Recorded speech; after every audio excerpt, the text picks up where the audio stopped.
বলি নাই, বোঝানোর জন্য সংক্ষেপে কিছু বয়ান সঙ্গীতের মাধ্যমে আপনার মানসপটে জাগ্রত করে দিলাম।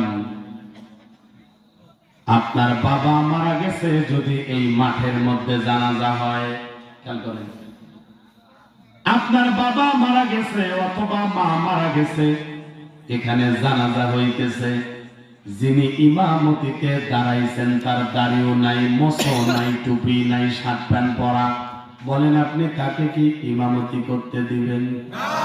কেন দিবেন না? কেন আপনি দিবেন না?